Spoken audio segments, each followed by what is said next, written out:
Hey everyone, welcome back to another video. Today I'm going to do a review on a book that I just finished, and I just wanted to update you all on kind of what this channel is all about. It's basically just me making these videos mostly for myself, but I hope someone else can enjoy them. But I just realized that I want a more improved way for me to remember how much I liked a book, remember things about books, remember what I love about reading, and all that kind of stuff. And I just think it's easy to share this with the world more than me trying to express every single one of my feelings through blog posts, because it's easier to express them speaking sometimes than writing, because writing is just it's more formal, and I just kind of want to get a more personal approach to sharing my feelings about reading as well as a formal one. So with that being said, today I'm going to do my first video book review, and I'm very excited. I have a great book to start off with, and that book is 7 Ways We Lie by Riley Redgate. Sorry, this video is pretty casual. I'm literally in my pajamas, but yeah, I just got home from a trip, so that's what's going to happen. And that's just what the tone is going to be for this whole channel. It's just going to be whenever I feel like making a video, because it's mostly for myself more than anything, I'll make one, just because I want to record my feelings on a book or about reading or something like that. And I hope along the way it will entertain someone out there. So yes, back to this. So for this review, I'm going to start with a spoiler-free section, and then it will go into a spoiler section, but I will tell you all when that spoiler section will begin. So just to begin, my thoughts on this are very high. I think I'm going to give it 5 stars, honestly. I really loved it and I wasn't expecting to. I thought I would like it, but I was not expecting it to become a whole new favorite book. Sorry if I keep looking over here, by the way, my computer's down there with my notes. So just to give a quick summary of what this is about, basically, this book is just sort of like a book about being in high school almost, and it's about 7 different characters who each one of them represents a different sin. And something that I found really interesting about this was that while each one does represent a certain sin, they all kind of possess a few, and it doesn't define their whole personality. They're all whole characters on their own. A few, maybe 1 or 2, I think could have been developed slightly more, but I do think the rest were incredibly well developed, and I really, really enjoyed that about this book. One thing that I do think this book could suffer from for someone else is that if you went into this hoping for a mystery, because the blurb on the back of the book kind of pitches it as a mystery drama sort of thing about the student-teacher affair, which is prevalent in the book. There is a student-teacher affair that is intriguing, but I wouldn't call it a mystery, because you know early on what's going on, or at least you know part of the story. It's not like that's what's driving you to continue the story, is this mystery. It's really not about that. It's more about the characters than anything. And that's another thing that I thought was incredible about this, were the characters. Normally, in contemporaries, I struggle sometimes to really connect with the characters or to get a full-fledged character, especially when there's so many different ones, because there's 7 main characters in this book. But each one of them really had a full, well-developed background, personality, and they didn't just embody one of these kind of sins, obviously. I was also really impressed by the accuracy that the author was able to portray high school students.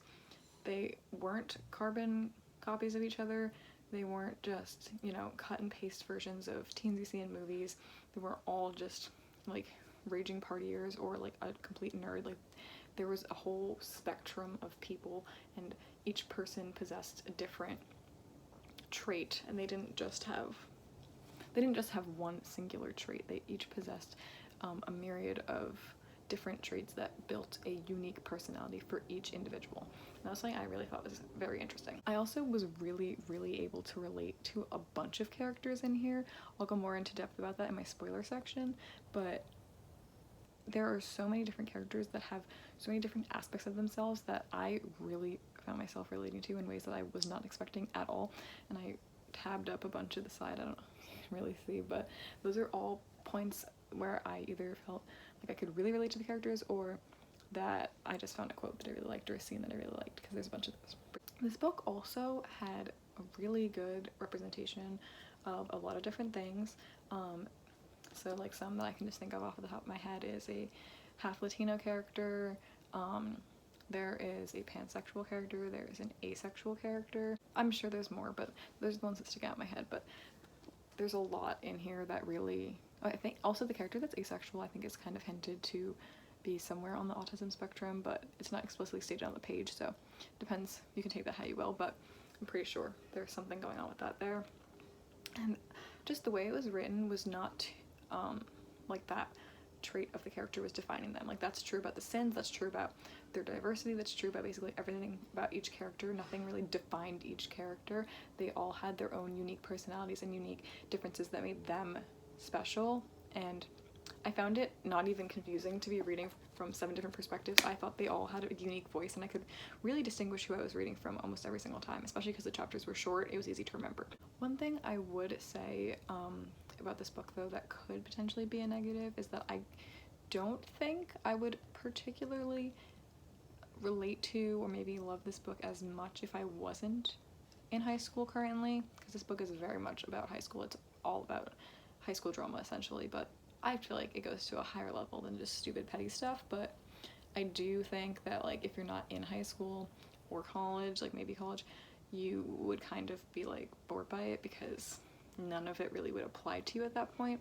So that is something to like look out for if you are looking into reading this book and you're not in school currently. And on top of everything I've talked about before, especially with diversity, I think that there were a bunch of conversations in this book that were like, I think this book discussed many important topics that needed to be addressed, and it did not shy away from calling out people about certain things. I'll talk more about it in the spoilery section, but there were at least like 3 or 4 topics that were completely fully discussed in this book, and it didn't feel like preachy, but it was definitely addressed throughout the book. Different certain things, whether that had to be with diversity, whether that had to do with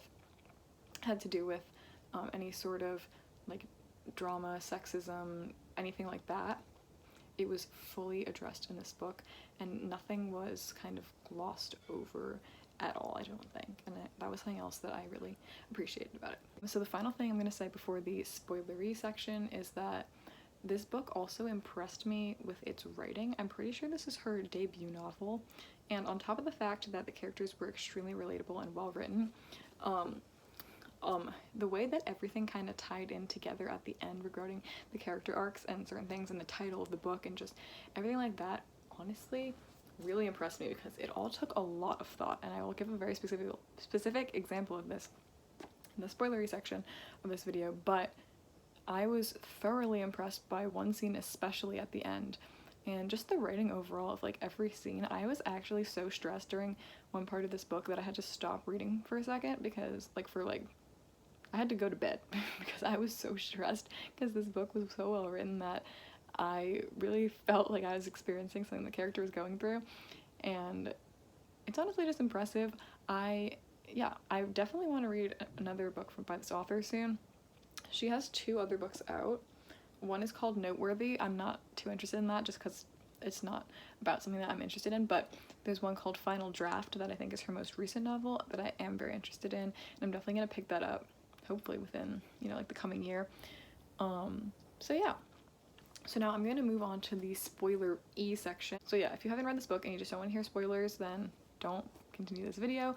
And if you have read this book or you don't care about spoilers, or you never plan on reading this book but you're watching this anyway, I don't know why, but thanks for watching, then you can continue on to the next part of the video. Okay, so we're back. Welcome everyone who has read the book or doesn't care about spoilers. So first, to begin, I think I'm going to start with something kind of obviously that needs to be discussed, and that is which characters match with each sin, because I think I have my theories of which ones match, and I'm pretty sure they're right because it's like kind of concrete somewhat, but there are definitely a few that I think could be other sins as well as the ones that they're like supposed to be. There's one that is kind of throwing me off. I was talking about this with my friend before, and she's kind of confusing me because I can't really tell. Okay, so I guess I'll just go in order of this.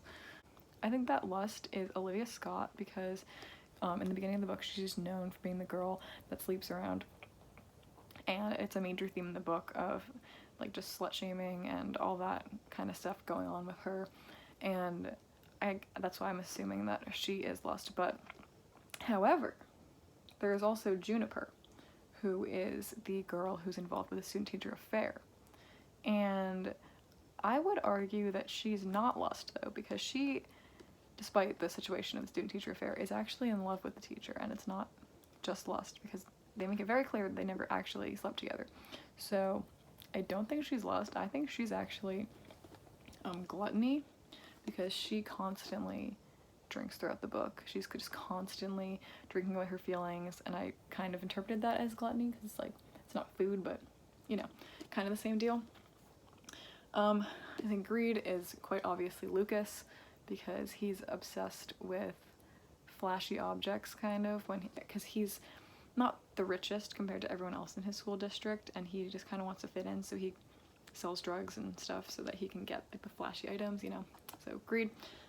Sloth I interpreted as Matt, but I also could kind of see it in Cat, because Matt is like the obvious choice because he doesn't have any other sin. He's just kind of doesn't try in school, so that's sloth. But obviously all these characters evolve, so eventually he kind of gets better. But yeah, but Cat Scott, who is supposed to represent wrath, I'm pretty sure, because she's constantly angry and snapping at everyone.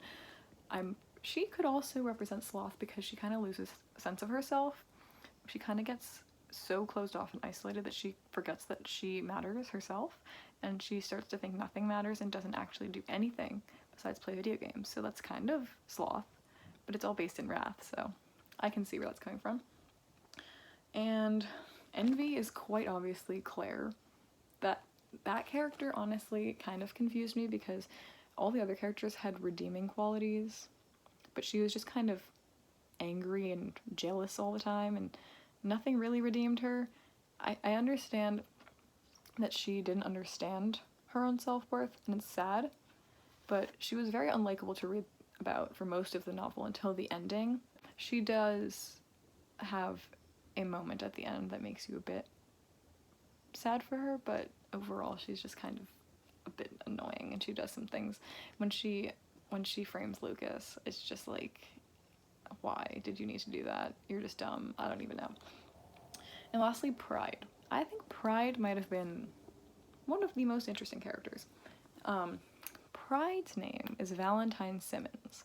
Valentine's a boy, which I didn't realize until like 100 pages into this book, which I couldn't really tell if this was supposed to be like a plot twist or if I'm just stupid.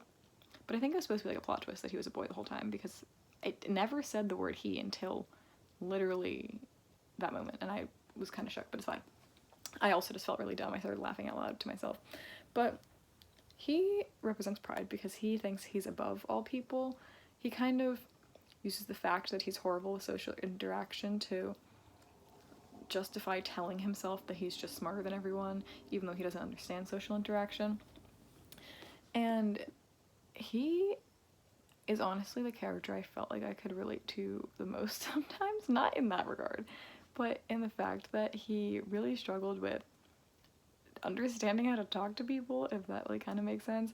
I don't know, just a lot of his like awkward interactions were really relatable to me, and like him getting frustrated that he could understand like these complex ideas but he like didn't understand how to start a conversation. I don't know, I just thought that was really relatable, and my friend that I was talking to also agreed with me. And he was just really funny to read from because he kind of hated everyone, but Lucas just like liked him so much that it didn't matter. I don't know, it's just really funny. And then for other characters that I thought were interesting, I also thought Kat was really interesting because while I was annoyed by how angry she got by everything, I could also relate to her in certain ways when she didn't feel like doing things, like not like being lazy, but like the idea that just like if no one cares, why does it matter kind of thing. Not like to a whole crazy extent, but like I understand that feeling sometimes, you know. Oh, also if we're talking about Matt, I loved Matt and Olivia so much. Like their scenes were just so cute, and I usually like I don't know, I like romance in books, but like I usually like don't care that much unless it's like the main focus of the book. like, obviously there's books that I really like with romance, like To All the Boys I've Loved Before, and like Night of Cake and Puppets, and like those kind of things, but those are like the main focus of the book, so it's like that's what you're there for. But usually when it's like just kind of happening, I don't care that much. But like, oh, also The Cruel Prince is a great romance. I could talk to my other friend about that. But this, it's like, since it's on the side, I usually like don't care that much because I'm not like that committed to the characters. But this book was an exception because I loved them. I thought that their like arc was very well done. It wasn't like insta love at all. Like, it was all well built up, and it took a long time to like get to where they are in the end. So I really appreciated that. Also, Lucas and Valentine was kind of sad, but they're friends, so it's fine. I do wish that we got to know more about Juniper and Claire, particularly. Claire we learned a lot about. She was just kind of like, I don't know, I didn't really like her. But Juniper, her chapters were written in verse, which is interesting, and I really liked the tone it set, but it did make her character much more mysterious and kind of closed off. Like, I don't actually think I know anything about her, besides the fact that she loves David, like the teacher, which is kind of weird, but, you know, that's just what was happening.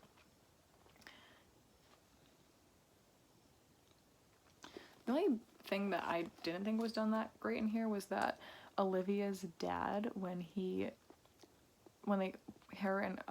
Olivia and Kat confront their dad, he kind of just like fixes himself within 5 seconds. Like, I thought there was gonna be like a whole build up. He was gonna get mad that they're like angry at him for not being there and stuff, but he's literally just like, oh my god, you're right, okay, I'm gonna be a dad now. Like, I don't know, I just feel like that was very quick to be resolved, and we didn't really get to see what happened after. Also, we just saw like the immediate response, so I kind of wish we saw more, slash I wish it took longer for him to like turn on his ways.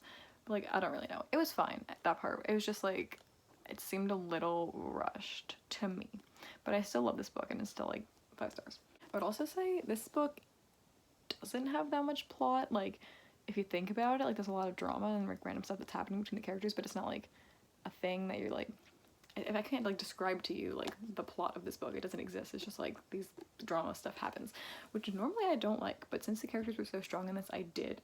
But I would warn someone that if you don't think you're going to connect to the characters, or you don't care about high school drama, I mean, I don't really care about high school drama, but like, it takes it to a different level in this book. It's just like entertaining. But yeah, if you don't think you would like a high school book, and you especially wouldn't like it if there's not any driving plot, then I don't think you would like this. But since I am in high school and I liked the characters, it worked very well for me.